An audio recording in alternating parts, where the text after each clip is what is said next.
Wala ba kayong matulis na bagay o panulat diyan? Pakiusap, pahiramin niyo ako, kailangan nating gisingin ang lalaking iyan ngayon din. Napaka-emergency ng sitwasyon. Sa Ninoy Aquino International Airport, Naya, sa Maynila, nagkakagulo ang lahat. Isang lalaking nasa edad, na pinangalan ng Sam Sison, ang biglang napaluhod at sumuka ng dugo.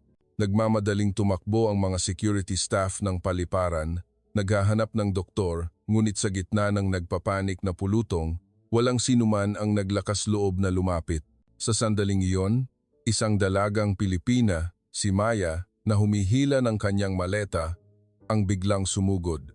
Hindi siya humingi ng anumang modernong kagamitan medikal, kundi nagmamadaling humingi lamang ng isang panulat. Naguguluhan ang mga tao sa paligid, hindi nila maintindihan kung ano ang gagawin niya sa ordinaryong bagay na iyon, ngunit pagkatapos ng ilang segundo, isang himala na hindi nila inasahan ang nangyari sa harap mismo ng kanilang mga mata.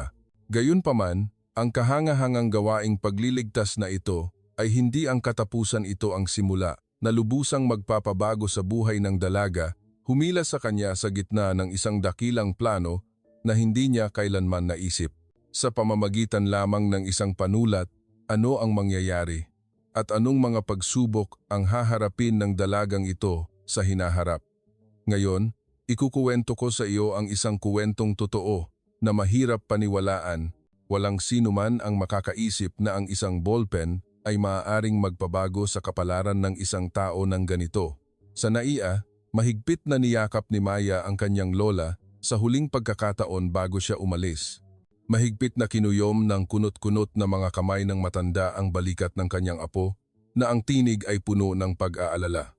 Anak, mas malamig ang Amerika kaysa sa iniisip mo.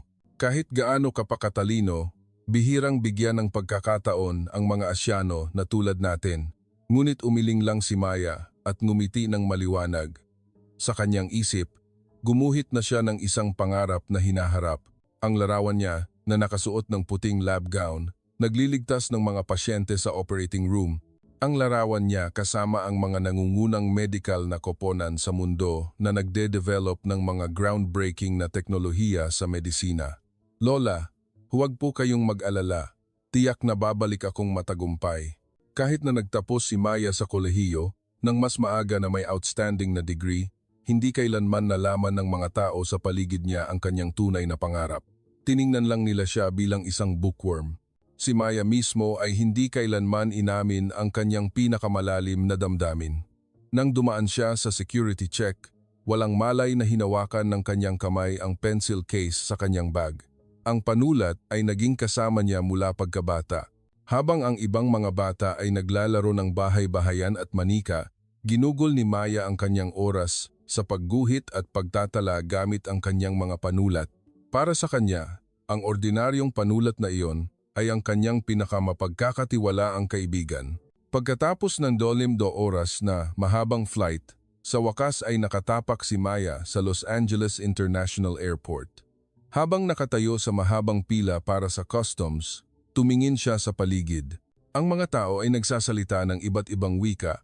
Abala ang mga staff ng airport at ang iba pang mga pasahero ay may mukha na parehong sabik at nag-aalala tulad niya. Sa wakas ay dumating na ang turn ni Maya. Kinuha ng customs officer ang kanyang pasaporte at nagtanong ng ilang tanong. Saan siya nagmula? Bakit siya narito? At gaano siya katagal mananatili? Sumagot si Maya ng malinaw sa matatas na Ingles.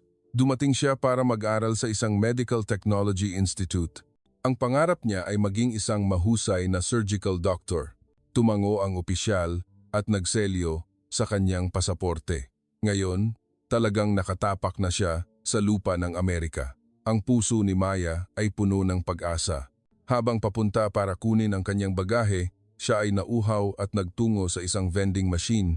Habang abala siyang naghuhulog ng barya sa makina, isang ingay ang narinig mula sa likuran. Anong nangyayari sa lalaking iyan? Lumingon si Maya. Isang lalaking nasa edad na nakaupo sa waiting chair ang biglang nanginig at yumuko ang ulo. Ang lalaking nakasuot ng eleganteng suit ay may maputlang mukha at malamig na pawis ang tumutulo sa kanyang noo. Nagsimulang magbulungan ang mga tao at nagtanong ang ilan, ngunit hindi siya makasagot. Mas dumarami ang pulutong at mukhang seryoso ang sitwasyon. Sa simula, tumayo lang si Maya at nanood. Siya ay isa lamang estudyante at ito ay Amerika. Inakala niya na mabilis na darating ang mga medical professional, ngunit lumipas ang oras at walang medical staff na dumating at ang kalagayan ng lalaki ay tila lumalala. Biglang sumuka siya ng malaking bukol ng dugo at umatras ang lahat sa takot. May sumigaw, "May doktor ba rito? Tawagin niyo ang doktor." Nagmamadaling dumating ang mga security staff, ngunit naguguluhan din sila. Sinabi nilang nakipag-ugnayan na sila sa emergency room, ngunit ang ambulansya ay maaaring matagalan pa bago dumating. May isang bagay na nagsimulang mag-alab sa isip ni Maya. Isang bagay na palagi niyang itinago, ngunit hindi pa ito ang tamang oras, sumbatan niya ang sarili. Tumayo pa rin si Maya sa kanyang lugar, mahigpit na yakap ang kanyang bagahe. Ang mukha ng lalaki ay lalong naging maputla. Sinubukan niyang huminga, ngunit tila may nakaharang sa kanyang lalamunan.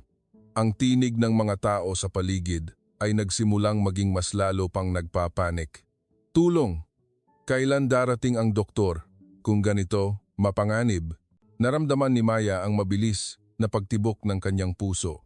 Ang sitwasyon na nakita lang niya sa mga aklat ay nangyayari sa harap mismo niya. Sa pagtingin sa mga sintomas ng lalaki, alam niyang hindi lang ito simpleng pagkahimatay o atake sa puso. Ang paghawak niya sa kanyang leeg at ang kanyang paghingal ay nagpapahiwatig na ang kanyang daanan ng hangin ay may seryosong problema, ngunit nag-aalangan pa rin si Maya. Hindi pa siya opisyal na doktor, bukod pa rito, ito ay Amerika. Hindi niya alam kung ano ang mangyayari kung may mali siyang magawa. Kung magkamali siya, ang kanyang buhay at ang buhay ng lalaki ay maaaring malagay sa panganib. May isang security staff na nagmamadaling nakikipag-usap sa radyo. Nasaan na ang emergency room? Ang pasyente ay nasa masamang kalagayan. Ang tugon mula sa radyo ay, "Mga 10 minuto pa." 10 minuto sa sitwasyong ito. 10 minuto ay napakatagal. Sa sandaling iyon, mahigpit na niyakap ng lalaki ang kanyang leeg, nagpupumiglas ng marahas. Ang kanyang mukha ay nagiging kulay ube, wala ng dugo. Napagtanto ni Maya na hindi na siya maaaring mag-atubili pa ng isang segundo. Ang lahat ng kaalaman at karanasan na matagal na niyang itinago ay nagsimulang lumabas. Ang mga teorya na natutunan niya sa pagbabasa ng mga medical na aklat mula pa noong bata, ang advanced na kaalaman sa biology, at ang lahat ng nakita niya nang palihim siyang nanood ng mga surgical videos. Inilagay ni Maya ang kanyang maleta at naglakad ng may determinasyon patungo sa lalaki. Tumingin sa kanya ang mga tao sa paligid ng puno ng pagdududa. Isang maliit na Asyanang babae ang biglang lumabas na mukhang kakaiba. "Hoy, bata, mapanganib yan, umalis ka na." Sinubukan ng isang security staff na pigilan si Maya, ngunit nagsalita siya ng may matibay na tinig na harangan ang kanyang daanan ng hangin. Kung hindi siya bibigyan ng first aid kaagad, mapanganib, tumingin ang security staff kay Maya nang nagulat. Hindi siya makapaniwala na ang isang batang babae ay makapagbibigay ng medikal na diagnosis. "Doktor ka ba?" "Hindi po, ngunit alam ko ang sitwasyon ngayon." Harang ang daanan ng hangin niya. Hindi nakakakuha ng oxygen ang utak. Ang tinig ni Maya ay puno ng kumpiyansa. Ang alam lang niya sa teorya ay malapit nang ma-apply sa realidad. Lalong lumala ang kalagayan ng lalaki. Tila nawalan na siya ng malay at halos hindi na marinig ang kanyang paghinga. Hindi na maaaring mag-atubili pa si Maya. Kung hindi niya ito gagawin ngayon, mamamatay siya. Binuksan niya ang kanyang bag, kinuha ang kanyang pencil case, at pumili ng panulat na may pinakamatulis na dulo. Hindi maintindihan ng mga tao sa paligid kung ano ang gagawin niya. Ano ang gagawin ng batang iyan? Gagamitin niya ang panulat para saan? Ngunit nagpasya na si Maya. Tumingin siya sa leeg ng lalaki upang matukoy ang eksaktong posisyon. Ang espasyo sa pagitan ng thyroid cartilage at cricoid cartilage ang kanyang kamay ay nakakagulat na matatag. Ito ang sandali upang isagawa ang emergency cricothyrotomy na alam lang niya sa teorya. Ito ang unang pagkakataon na ginawa niya ito, ngunit hindi siya nakaramdam ng takot. Lahat ay tila napakalinaw. "Umatras kayo, kailangan ko ng espasyo." Sa pandinig sa determinadong tinig ni Maya, dahan-dahang umatras ang pulutong. Naramdaman din ng security staff ang bigat ng sitwasyon at hinayaan siyang gawin ang trabaho.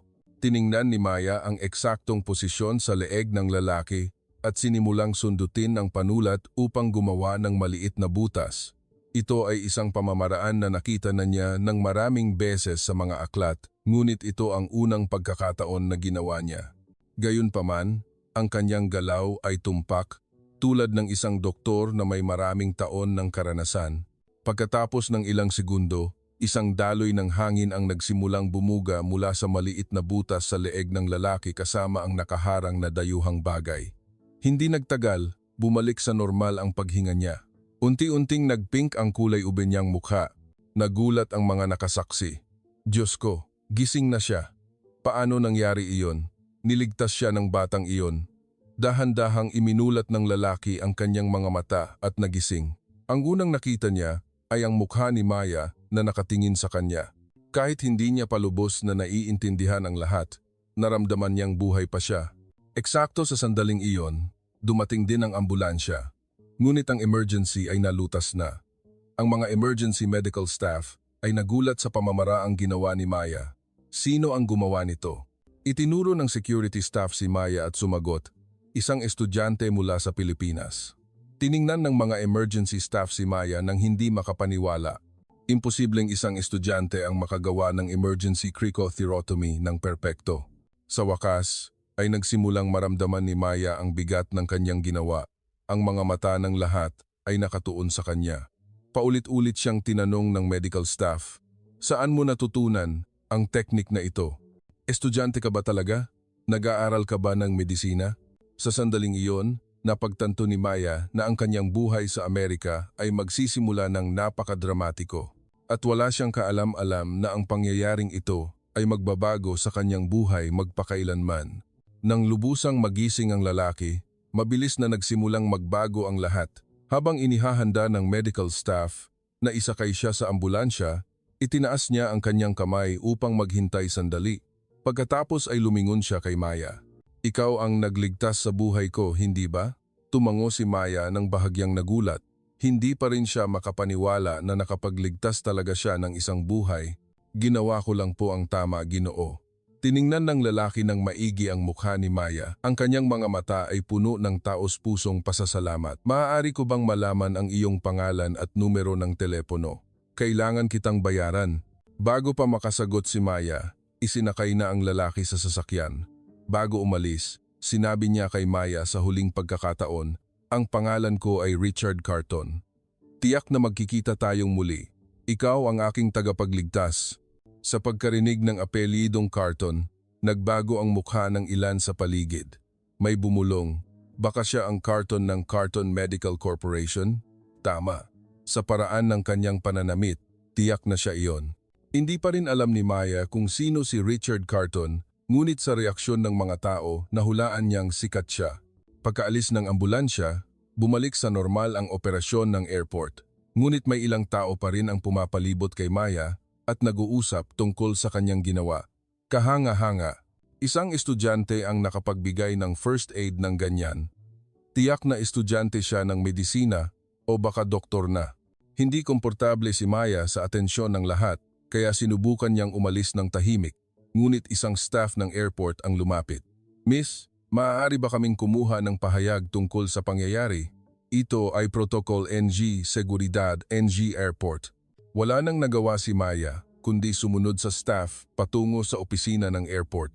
Doon, kinailangan niyang ipaliwanag ng detalyado ang buong pangyayari. Paano niya nalaman ang sitwasyon, bakit siya nakapagbigay ng first aid, at saan niya natutunan ang teknik na ito. Time-team na sinagot ni Maya ang lahat.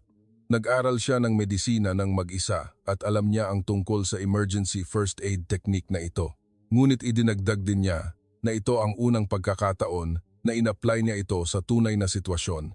Nakikinig ang staff ng airport ng nagulat. Imposibleng makagawa ka ng perpektong first aid base lamang sa teorya. Alam mo ba na ang pangyayaring ito ay maaaring ilabas sa media? Si Mr. Richard Carton ay isang napakakilalang tao. Sa sandaling ito, napagtanto ni Maya ang kalubhaan ng sitwasyon. Hindi lang siya nagligtas ng isang ordinaryong tao, kundi isang sikat na personalidad. At ang kuwentong ito ay maaaring maging pampubliko. Habang nakasakay sa taxi pauwi sa kanyang tirahan, pinag-iisipan niya ang lahat ng nangyari. Hindi niya kailanman pinangarap na ang unang araw niya sa Amerika ay magiging ganito at kamangha-mangha na nailabas niya ang kanyang nakatagong kakayahan nang hindi sinasadya. Habang nag-aayos ng kanyang bagahe sa kanyang boarding house, nagulo ang isip ni Maya.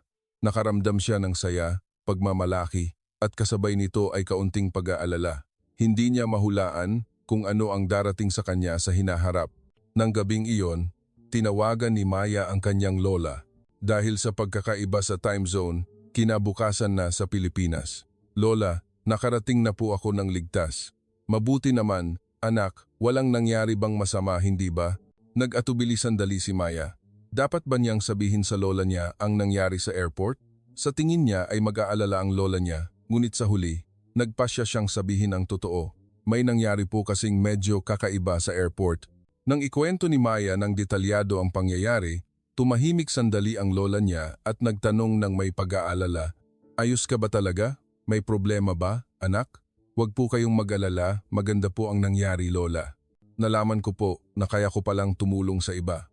Pagkatapos ibaba ang telepono, tumingin si Maya sa labas ng bintana. Kumikinang ang mga ilaw ng estrangherong lungsod. Kinabukasan, formal na magsisimula ang kanyang unang klase, ngunit kinaumagahan, hindi tumigil sa pag-ring ang telepono ni Maya. Lahat ay mga hindi kilalang numero. Nang sagutin niya, isang boses ang nagsalita. "Hello, ako si John mula sa CBS News. Gusto naming interviewin ka tungkol sa pangyayari sa airport kahapon."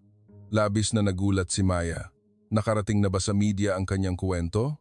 "Pasensiya na po. Wala akong espesyal na masasabi. Ginawa ko lang ang nararapat." Ngunit hindi sumuko ang reporter. Si Mr. Richard Carton mismo ang direktang nakipag-ugnayan sa amin. Sabi niya, iniligtas mo ang kanyang buhay at gusto niyang malaman ng publiko ang iyong kuwento. Sa sandaling ito, napagtanto ni Maya na ang kuwentong ito ay mas malaki pa kaysa sa inaakala niya. Kung si Richard Carton ay talagang isang taong maimpluwensya, ang kanyang kuwento ay maaaring kumalat ng malawak. Bigyan niyo po muna ako ng oras para mag-isip. Pagkatapos naghanap si Maya ng impormasyon tungkol kay Richard Carton sa internet. Ang resulta ay nakagugulat sa kanya. Ang Carton Medico ay isa sa pinakamalaking medical equipment manufacturing corporation sa Amerika at si Richard Carton ang CEO ng korporasyong iyon. Sa wakas ay naintindihan ni Maya kung sino ang iniligtas niya at kung paano makakaapekto ang pangyayaring ito sa kanyang hinaharap. Nang hapong iyon, habang si Maya ay dumadalo sa orientation ng paaralan, isang lalaking nakasuot ng suit ang lumapit sa kanya. Ipinakilala niya ang sarili bilang personal secretary ni Richard Carton. Gusto siyang imbitahan ni Mr. Carton para maghapunan. Gusto niyang personal na magpasalamat kay Maya. Nag-atubili si Maya, ito ay masyadong bigla ang imbitasyon at hindi pa rin siya komportable sa sitwasyon. Gusto niyang tumanggi ng magalang. "Ginawa ko lang po ang nararapat." Ngunit hindi sumuko ang secretary. "May isang espesyal na alok si Mr. Carton para sa iyo. Isang alok na may kinalaman sa iyong kinabukasan." Ang pangungusap na iyon ay nagpakaba sa puso ni Maya. May kinalaman sa kanyang kinabukasan. Ano ang ibig sabihin niyan? Sa huli, nagpasya si Maya na tanggapin ang imbitasyon. Curious siya kung ano ang gustong sabihin ni Richard Carton sa kanya. Kinagabihan, nakita ni Maya si Richard Carton sa isang mamahaling restaurant. Mukha siyang mas malakas. Nang makita si Maya, ngumiti siya ng mainit. "Masaya akong makita ka ulit. Dahil sa iyo, nakaupo ako rito ngayon." Mapagkumbabang sumagot si Maya. "Masyado po kayong mapagbigay. Ginawa ko lang po ang natutunan ko." Tila mas lalong humanga si Richard sa pagiging mapagkumbaba ni Maya. "Ang mga taong tulad mo ang tunay na medical staff. Kahit bata ka pa, may puso ka para magligtas ng buhay." Pagkatapos, dumiretso siya sa pangunahing punto. "Sa totoo lang, may alok ako na gusto kong isaalang-alang mo. Gusto mo bang sumali sa isang espesyal na proyekto na kasalukuyan naming ginagawa?" Ang alok ni Richard Carton ay mas detalyado at mas kaakit-akit kaysa sa inakala ni Maya. Gusto niyang sumali siya sa proyekto ng Carton Medical na mag-develop ng advanced medical technology. Hindi lang ito ordinaryong internship kundi bilang isang pangunahing miyembro ng research team. Sa simula, hindi makapaniwala si Maya. Estudyante lang siya. Paano siya makakasali sa isang mahalagang proyekto ng pinakamalaking medical equipment corporation sa Amerika? Ngunit si Richard ay taos-puso. Sinabi niya na labis siyang humanga sa kakayahan ni Maya sa pagpapasya at ang kanyang determinadong pagkilos sa airport, gayon din sa kanyang pagpapahalaga sa buhay ng tao. Ang proyekto ay tungkol sa pag-develop ng isang bagong henerasyong emergency medical system. Ang layunin ay gawing simple at madaling gamitin para sa lahat ang mga emergency medical device na dati ay komplikado at malaki sa mga sitwasyong emergency. Ang proyektong ito ay nagmula sa pilosopiya na minsan ang pinakasimpleng kagamitan ang pinaka-epektibo, tulad ng kung paano ginamit ni Maya ang isang panulat upang magligtas ng buhay. Ilang araw nag-isip si Maya. Tiyak na kaakit-akit ang pagkakataong ito, ngunit may kasama rin itong malaking responsibilidad. Bukod pa rito, iba ito sa orihinal niyang plano sa pag-aaral.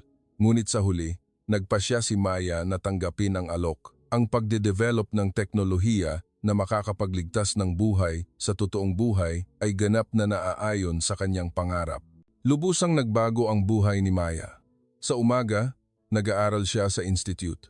Sa hapon at gabi, nagtatrabaho siya sa research lab ng Carton Medical.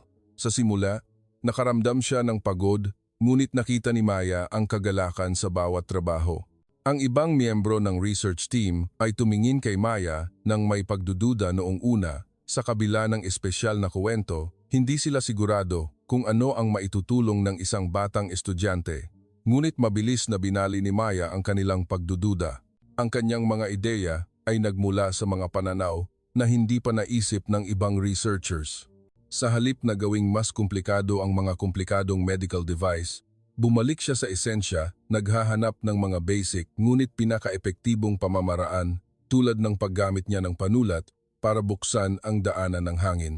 Lalo na sa pagde-develop ng Portable Emergency Diagnosis System, ang kakayahan ni Maya ay talagang kahanga-hanga. Nagdisenyo siya ng isang sistema na kahit ang ordinaryong tao na walang medical expertise ay madaling magamit, habang tinitiyak pa rin ang tumpak na diagnosis. Nang ang ideya ni Maya ay ginawang prototype at naipasa ang mga unang pagsusulit, nagulat ang buong research team. Tinawag ni Richard Carton si Maya ng pribado upang batiin siya at sinabi na gusto niyang bigyan siya ng mas malaking papel. Ngunit ang mabilis na pag-unlad ni Maya ay hindi nagustuhan ng lahat, lalo na si Grace Banley, ang Vice President ng Carton Medical, na labis na naistorbo sa papel niya. Mahigit 20 taon nang nagtatrabaho si Grace sa kumpanya at hindi siya masaya na ang isang bagong dating na Pilipina ay nakakakuha ng espesyal na atensyon. Ang kawalang kasiyahan ni Grace ay hindi lamang simpleng inggit. Ang kanyang pagkiling ay nag-ugat sa katotohanan na si Maya ay nagmula sa Pilipinas. Madalas niyang sinasabi sa mga kasamahan na ang mga bansang Asyano ay alam lang kopyahin ang teknolohiya ng kanluran. Sa makatuwid, mahirap niyang tanggapin ang tagumpay ni Maya. Gumamit si Grace ng iba't ibang paraan upang hadlangan si Maya. Sinadya niyang baliwalain ang opinyon ni Maya sa mga pulong at nag-focus lamang sa maliliit na problema sa mga mungkahi ni Maya. Ngunit nilampasan ng talento ni Maya ang mga hadlang na iyon, at ito ay nagdulot upang maging mas halata ang mga aksyon ni Grace. Lalong naging komplikado ang sitwasyon nang pumasok ang media. Pagkatapos mailigtas ang buhay ni Richard Carton, ang kuwento ni Maya ay naging malaking balita. Naging sikat siya ng magdamag. Iniulat ng mga programa ng balita sa Amerika ang kuwento ni Maya at nakatanggap siya ng mga imbitasyon para sumali sa maraming talk show. Tinawag siya ng media na ang Pilipinang henyo. Ang katotohanan, ang isang dalagang babae ay may mahalagang papel sa proyekto ng isang nangungunang medical technology corporation ay lalong nagpakagandang pakinggan sa kanyang kuwento.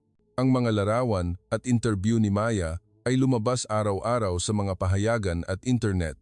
Ang atensyon na ito ay nagparamdam din kay Maya ng hindi komportable. Gusto lang niyang mag-focus sa pag-aaral at research, ngunit masyadong interesado ang mga tao sa kanya. Gayunpaman, kasabay nito, ang atensyon na ito ay nakatulong din sa kanyang research dahil nagdala ito ng mas maraming suporta at pagkakataon. Ang tagumpay ni Maya ay masayang tinanggap din sa Pilipinas. Pinuri ng media sa bansa si Maya bilang isang pambansang pagmamalaki. Nagdaos din ng mga kaganapan ang kanyang high school at universidad upang ipagdiwang ang kanyang tagumpay. Ngunit sa likod ng atensyon at mga tagumpay na ito, isang panganib na hindi alam ni Maya ang tahimik na naghihintay. Ang inggit at pagkiling ni Grace Banley ay nagsimulang maging mas malinaw na aksyon. Naghanap siya ng paraan upang tanggalin si Maya. Nagsimulang subaybayan ng malapit ni Grace ang proseso ng research ni Maya, umaasang makahanap ng isang maliit na pagkakamali upang palakihin ito. Bilang karagdagan, naghanap din siya ng paraan upang agawin ang mga ideya at resulta ng research ni Maya. Walang kaalam-alam si Maya na may isang masamang balak na nangyayari. Nagbigay siya ng buong puso sa kanyang research. Ang kanyang relasyon sa mga kasamahan ay nanatiling maayos at patuloy siyang nakakatanggap ng kumpletong tiwala mula kay Richard Carton. Pagkatapos, isang araw, nawala ang mahalagang data sa research lab. Ang core experimental data na inipon at sinuri ni Maya sa loob ng maraming linggo ay biglang nawala mula sa server. Sa simula, inakala nilang error lang ito ng sistema, ngunit nang sinubukan nilang i-restore, wala na ang data. Ang mas masahol pa, may hinala na baka na-leak ang data nang mag-anunsyo ang isang kalabang kumpanya ng katulad na resulta ng research. Nagsimula ang internal investigation. Nakaramdam si Maya ng kawalang katarungan. Alam niyang wala siyang ginawang mali, ngunit bakit siya ang naging subject ng pagdududa? Lalo pang naging masama ang sitwasyon para kay Maya. Hindi pinalampas ni Grace ang pagkakataong ito. Nagsimula siyang magpakalat ng mga bulong tungkol kay Maya, na binibigyang diin na siya ay nagmula sa Pilipinas at nagtatanong kung baka nagnakaw siya ng data para sa isang kumpanya sa kanyang bayan. Ang plano ni Grace ay sopistikado at sistematiko. Nagtayo siya ng network sa kumpanya ng matagal at ngayon ay sinimulan na niya itong gamitin upang magbigay ng pressure kay Maya. Ang insidente ng data leak ay nagbigay daan kay Grace na simulan ang pagpapakalat ng mga bulong tungkol kay Maya ng lubusan. Habang nagpapatuloy ang internal investigation, nagsimulang magbigay si Grace sa investigative team ng impormasyon tungkol sa kahina-hinalang pag-uugali ni Maya. Itinuro niya na madalas na nag-iisa si Maya sa research lab hanggang hating gabi, madalas gumagamit ng kanyang personal na laptop at madalas nakikipag-ugnayan sa kanyang pamilya at mga kaibigan sa Pilipinas. Sa katunayan, ang mga ito ay ordinaryong gawi lamang. Ngunit sa ilalim ng interpretasyon ni Grace, ang lahat ay naging kahina-hinalang aktibidad. Habang nagpapatuloy ang investigasyon, lalong naging mahirap ang sitwasyon ni Maya. Iba na ang tingin ng mga kasamahan sa kanya. Sa mga pulong, ang kanyang mga opinyon ay hindi na tinatanggap ng mainit tulad ng dati. Maging si Richard Carton ay tila nagpapanatili ng distansya sa kanya hanggang sa malinawan ang sitwasyon. Mabilis na naramdaman ni Maya ang pagbabagong ito. Ilang linggo lang ang nakalipas, sinalubong at kinilala siya ng lahat, ngunit ngayon ay tinitingnan na siya ng mga ito ng may pagdududa. Alam ni Maya na wala siyang ginawang mali, ngunit hindi siya makahanap ng paraan upang patunayan ang kanyang kawalang kasalanan. Lalo pang lumala ang sitwasyon. Pagkatapos ng ilang araw, isa pang security incident ang nangyari. Sa pagkakataong ito, natuklasan na ang pangunahing blueprint ng proyekto na sinalihan ni Maya ay iligal na kinopya at ang log ng pagkopya ay nakakabit sa personal na account ni Maya. Lubusang nagulat si Maya. Hindi niya kailanman kinopya ang file na iyon, ngunit ang system log ay malinaw na nagtatala na ang kanyang account ay nag-access at nagkopya nito. Sinubukan ni Maya ng husto na patunayan ang kanyang kawalang kasalanan. Ngunit sa malinaw na ebidensya, ang kanyang mga salita ay parang dahilan lamang. Hindi pinalampas ni Grace ang pagkakataon. Nagpatawag siya ng emergency meeting ng executive board at hiniling na suspindihin si Maya mula sa proyekto kaagad at ipagbawal siyang pumasok sa kumpanya. Ikinatuwiran niya na kung mananatili pa si Maya, mas malaking pinsala ang sasapitin ng kumpanya. Sa pulong, nag-isip ng malalim si Richard Carton. Gusto niyang maniwala kay Maya, ngunit hindi rin niya maaaring balewalain ang interes at seguridad ng kumpanya. Sa huli, Nagpasya si Richard na pansamantalang suspindihin ang partisipasyon ni Maya sa proyekto hanggang sa malinawan ang sitwasyon. Nagulat si Maya nang marinig ang balita. Tinanggal siya sa proyekto na kanyang pinaghirapan. Ang mas masahol pa, inakusahan siya ng mga bagay na hindi niya ginawa. Nakaramdam si Maya ng kawalang katarungan, galit at pagkabigo ng sabay-sabay. Paglabas niya sa kumpanya, hindi niya napigilan ang kanyang luha. Ang lahat ng kanyang ipinaglaban sa loob ng maraming buwan ay gumuho sa isang gabi lang. Ang tingin ng kanyang mga kasamahan ay naging malamig. Ang ilan ay umiwas pa sa kanya. Ang pinakamasakit ay ang reaksyon ng media. Nang kumalat ang balita tungkol sa suspensyon ni Maya, mabilis na nagulat ang media. Ilang buwan lang ang nakalipas, pinuri nila siya bilang isang henyo, ngunit ngayon ay nag-uulat na sila sa kabaligtaran na direksyon. Nagsimulang maghukay ang media sa kanyang nakaraan. Talaga bang kasing talino siya o gawa-gawa lang ang lahat? Mayroon pang mga artikulo na nagdududa na baka planado ang insidente ng first aid sa airport. Lalo pang nawalan ng pag-asa si Maya nang mabasa ang mga artikulong ito. Hindi niya kayang tiisin na pagdudahan ang kanyang taos-pusong hangarin na tumulong sa iba. Malawak din ang coverage ng media sa Pilipinas tungkol sa insidente. Sa simula, maraming artikulo ang nagtatanggol kay Maya, ngunit sa paglipas ng panahon, mas maraming kritikal na artikulo ang lumabas. Ang ilan ay inakusahan pa si Maya na nagdudulot ng pinsala sa imahe ng bansa. Nag-iisa si Maya sa kanyang boarding house at nag-iisip. Ang kanyang layunin na pumunta sa Amerika upang mag-aral at mag-research ay tila nawalan na ng saysay. Sa paaralan, nagbago rin ang saloobin ng mga tao. Maging ang ilang propesor ay nagpakita ng pag-iingat sa pakikipag-ugnayan sa kanya. Halos hindi lumabas si Maya sa kanyang kwarto sa loob ng maraming araw. Inisip niya na tawagan ang kanyang lola, ngunit hindi niya alam kung paano ipapaliwanag ang sitwasyong ito. Kapag iniisip niya kung gaano mag-aalala at madidismaya ang lola niya, lalo siyang nakakaramdam ng bigat. Ngunit isang gabi, pagkatapos ng isang linggo, may kumatok sa pintuan ni Maya. Gabi na noon. Isang boses ng isang binata ang nagsalita mula sa labas, tinawag ang kanyang pangalan at sinabi na may mahalagang bagay na gustong sabihin. Maingat na binuksan ni Maya ang pinto. Ang nakatayo sa harap ng pinto ay si Luke Carton. Siya ang anak ni Richard Carton at itinuturing na tagapagmana ng Carton Medical. Ilang beses nang nakita ni Maya si Luke sa kumpanya, ngunit hindi pa sila nag-usap ng pribado. Ang mukha ni Luke ay mukhang seryoso. Ang kuwentong ikinuwento ni Luke ay nakakagulat. Lalong lumalala ang kalusugan ni Richard Carton. Kahit na tila lubos siyang gumaling pagkatapos bigyan ng first aid ni Maya, kamakailan ay nagsimula siyang magpakita ng nakababahalang sintomas. Ang mas nakakagulat pa, ang mga nangungunang doktor sa Amerika ay hindi makapagbigay ng tumpak na diagnosis sa kanyang karamdaman. Lalong lumalala ang kalagayan ni Richard. Dumating si Luke upang magmakaawa kay Maya na tulungan ang kanyang ama muli. Sinabi niya na sa sitwasyong sumuko na ang ibang mga doktor, si Maya ang tanging pag-asa niya. Naniniwala siya na ang kahangahangang kakayahan ni Maya sa pagpapasya at pagkilos sa airport ay tiyak na makakapagligtas sa kanyang ama muli. Mayroong magkahalong emosyon si Maya nang marinig ang kwento ni Luke. Isang bahagi ng kanyang sarili ang gustong tumulong kay Richard, ngunit ang isa pang bahagi ay kailangan niyang isipin ang kanyang kasalukuyang sitwasyon.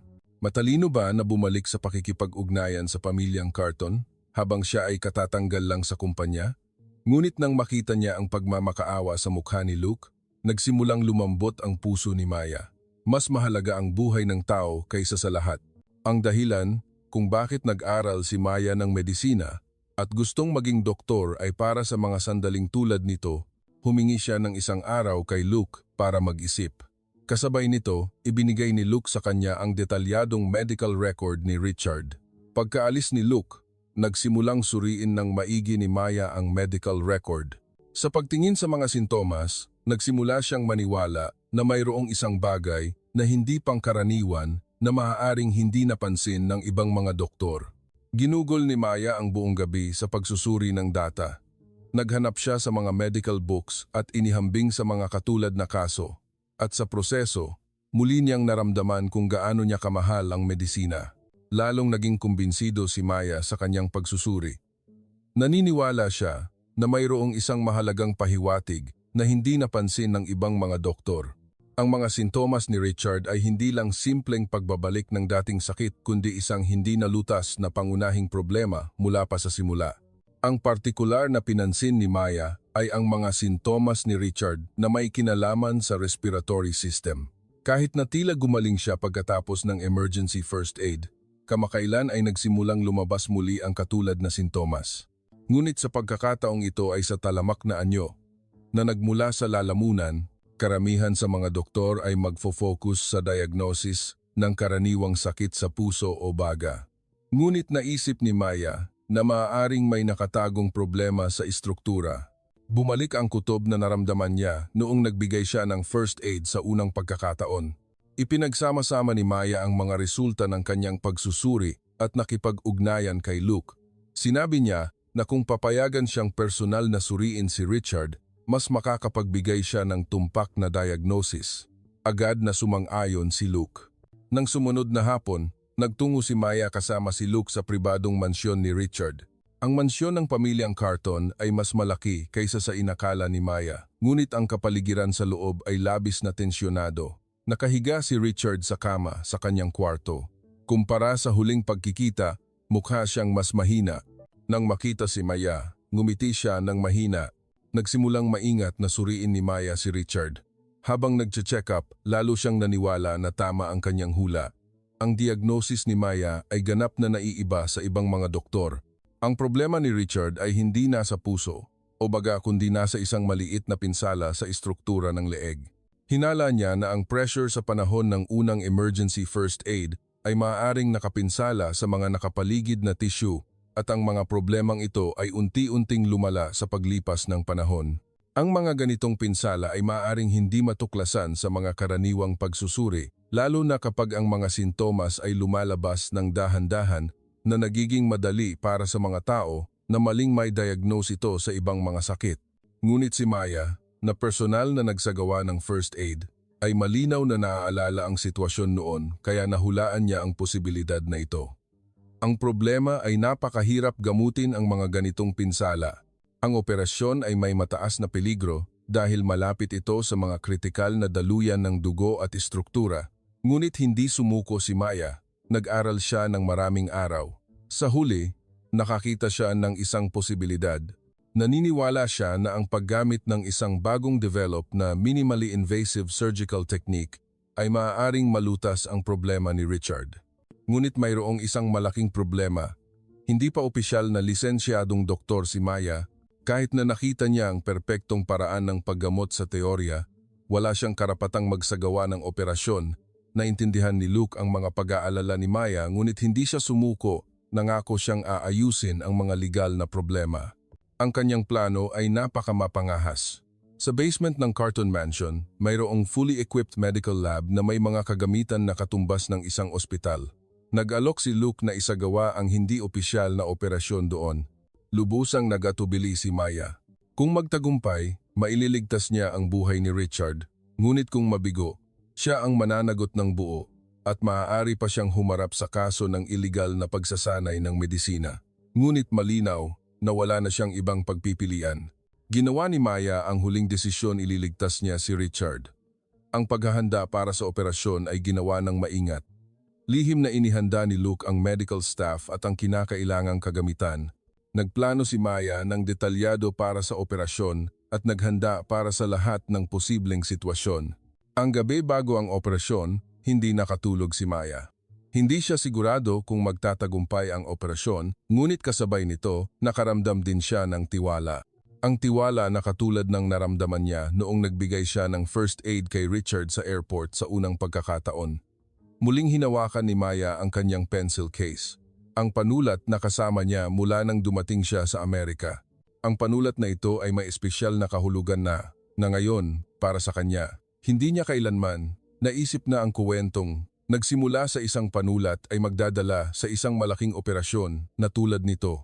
Kinaumagahan, nagsimula ang operasyon. Alam ni Maya na ito ay magiging ilang oras na hindi niya malilimutan. Ito ang labanan sa buhay at kamatayan kung saan kailangan niyang isugal ang lahat ng mayroon siya. Nag-ilaw ang operating room. Nang hawakan niya ang scalpel at tumayo sa harap ni Richard, naramdaman ni Maya na nagiging isang tunay siyang doktor.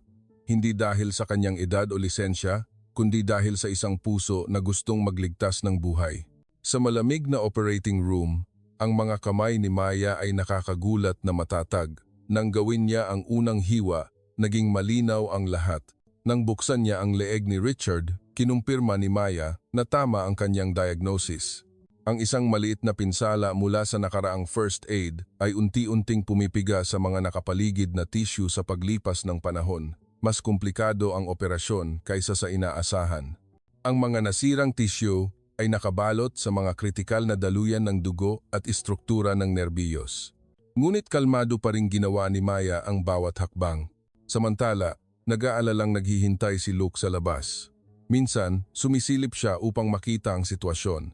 Hindi niya maiwasang magtiwala na tama ang desisyon ng kanyang ama. Dumating ang pinakamahalagang sandali ng operasyon, ang pag-alis ng mga nasirang tissue at pagre-reconstruct ng istruktura.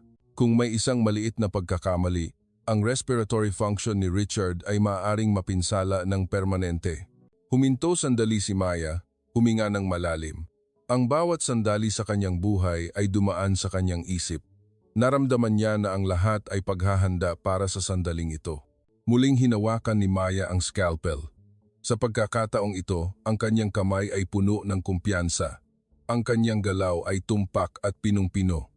Pagkatapos ng maraming oras, natapos ang operasyon, ang resulta ay perpekto. Ang mga nasirang tissue ay naayos at ang respiratory system ni Richard ay tila bumalik sa normal na operasyon. Pagkatapos ng ilang oras, nagsimulang magising si Richard. Ang unang naramdaman niya ay ang kanyang paghinga ay naging mas madali. Ang pakiramdam ng discomfort na nagpapahirap sa kanya sa loob ng maraming buwan ay nawala. Dahan-dahang iminulat ni Richard ang kanyang mga mata at nakita si Maya na nakaupo sa tabi niya. Sinusubaybayan ang kanyang kalagayan. Nang lubusang magising si Richard, nagsagawa si Maya ng ilang simpleng pagsusulit. Lahat ay bumalik na sa normal. Tiningnan ni Richard si Maya nang may mukha na puno ng pasasalamat. Ito ang pangalawang beses na iniligtas ni Maya ang kanyang buhay. Hindi napigilan ni Luke ang kanyang luha nang makita niyang gumagaling ang kanyang ama. Ngunit ang tagumpay ng operasyong ito ay hindi nalutas ang lahat ng problema. Ang legal na kalagayan ni Maya ay hindi pa rin malinaw. Ilang araw pagkatapos na lubusang gumaling si Richard, nagsimula siyang magsagawa ng komprehensibong investigasyon sa lahat ng nangyari. Ang resulta ay nakakagulat. Inayos ni Grace Banley ang isang sopistikadong plano upang tanggalin si Maya. Ang data leak at ang security incident ay lahat ay inayos ni Grace. Ni-hack niya ang account ni Maya at gumawa ng peking ebidensya. Ang kanyang motibo ay hindi lamang inggit kundi may plano ring agawin ang mga ideya at research work ni Maya. Lubos na nagalit si Richard nang malaman niya ito. Ang pananakit sa kanyang tagapagligtas ay isang bagay na hindi niya mapapatawad. Nagpasya si Richard na agad na paalisin si Grace at magsampa ng kaso laban sa kanya. Kasabay nito, nagsimulang kumilos si Richard upang ibalik ang reputasyon ni Maya. Gusto niyang isapubliko ang katotohanan sa media, lalo na ang tagumpay ng operasyong ito ay magiging pinakamalinaw na ebidensya ng kanyang talento. Ngunit mayroong isang problema, ang hindi lisensyadong operasyon ni Maya ay maaaring magdulot ng mas malaking legal na problema. Kailangang humanap ng paraan sina Richard at Luke upang malutas ang problemang ito. Sa huli, pumili sila ng isang paraan upang magbigay daan kay Maya na makakuha ng opisyal na medical practice license sa pamamagitan ng isang espesyal na channel. Mayroong magkahalong emosyon si Maya nang marinig ang balita. Siyempre, ang maging doktor ang pangarap niya. Ngunit hindi siya sigurado kung tama na makatanggap ng ganoong pribilehiyo. Gusto niyang makilala sa pamamagitan ng kanyang sariling kakayahan. Ngunit kinumbinsi siya ni Richard na hindi ito pribilehiyo kundi pagkilala sa kanyang tunay na talento. Pagkatapos, dumating ang isang nakakagulat na balita. Ang US Food and Drug Administration, FDA, pagkatapos suriin ang kwento ni Maya, ay nagpasya na bigyan siya ng espesyal na medical practice license. Hindi ito resulta ng impluensya ni Richard, kundi isang opisyal na desisyon na kumikilala sa medikal na kasanayan at tagumpay ni Maya. Ang kanyang kwento ay naging sentro ng atensyon sa buong mundo. Ang mga nangungunang universidad tulad ng Harvard, Johns Hopkins at MIT ay nag-alok sa kanya ng full scholarships. Ang reaksyon ng media ay lubusang nagbago. Pinuri nila siya ng husto. Si Grace Banley ay sa wakas ay pinatalsik mula sa Carleton Medical. Nang mailantad ang buong katotohanan, ang kanyang balak ay nagdulot ng pagkabigla sa buong kumpanya. Samantala, ang kwento ni Maya ay naging malaking paksa sa Pilipinas. Nang lumiwanag ang katotohanan at nagtagumpay si Maya, ang kapaligiran ay nagbago tungo sa pambansang pagmamalaki. Umiyak ang lola ni Maya nang marinig ang balita tungkol sa kanyang apo sa telebisyon. Sa gitna ng lahat ng kagalakan at pagkakataon, gumawa si Maya ng isang desisyon na ikinagulat ng marami. Tinanggihan niya ang mga imbitasyon mula sa lahat ng mga prestihiyosong universidad at inihayag ang kanyang intensyon na bumalik sa Pilipinas. Ang desisyon ni Maya ay hindi maintindihan ng mga tao sa paligid kung bakit niya tinanggihan ang ganoong magandang pagkakataon. Sinubukan ni Richard at Luke na kumbinsihin siya, ngunit nanatiling matatag si Maya. Ang dahilan ng desisyon ni Maya na bumalik sa Pilipinas ay napakalinaw. Sa pamamagitan ng mga karanasan niya sa loob ng maraming buwan, natuklasan niya kung ano talaga ang gusto niya. Hindi niya gusto ng marangyang reputasyon o magtrabaho sa isang malaking ospital, kundi gusto niyang magtrabaho sa isang lugar kung saan siya talaga makakatulong sa mga nangangailangan. Sa kanyang paglipad pabalik sa Pilipinas, tumingin si Maya sa labas ng bintana at nag-isip, ito ay isang bagong simula. Sa mga karanasan at kaalaman na nakuha niya sa Amerika, gusto niyang gumawa ng isang bagay na makabuluhan sa kanyang bayan. Ilang buwan pagkatapos, nagtatrabaho si Maya sa isang maliit na ospital ng mga bata sa isang lalawigan. Ang ospital na ito ay hindi marangya o malaki, ngunit para kay Maya, ito ang pinakamahalagang lugar. Dito, gumagamot siya ng mga bata araw-araw at pinapawi ang pag-aalala ng mga magulang. Isang araw, inilagay ni Maya ang isang panulat sa kanyang desk. Ito ang mismong panulat na ginamit niya upang iligtas si Richard noong una siyang dumating sa Amerika. Ang panulat na ito ay may espesyal na kahulugan na ngayon para sa kanya.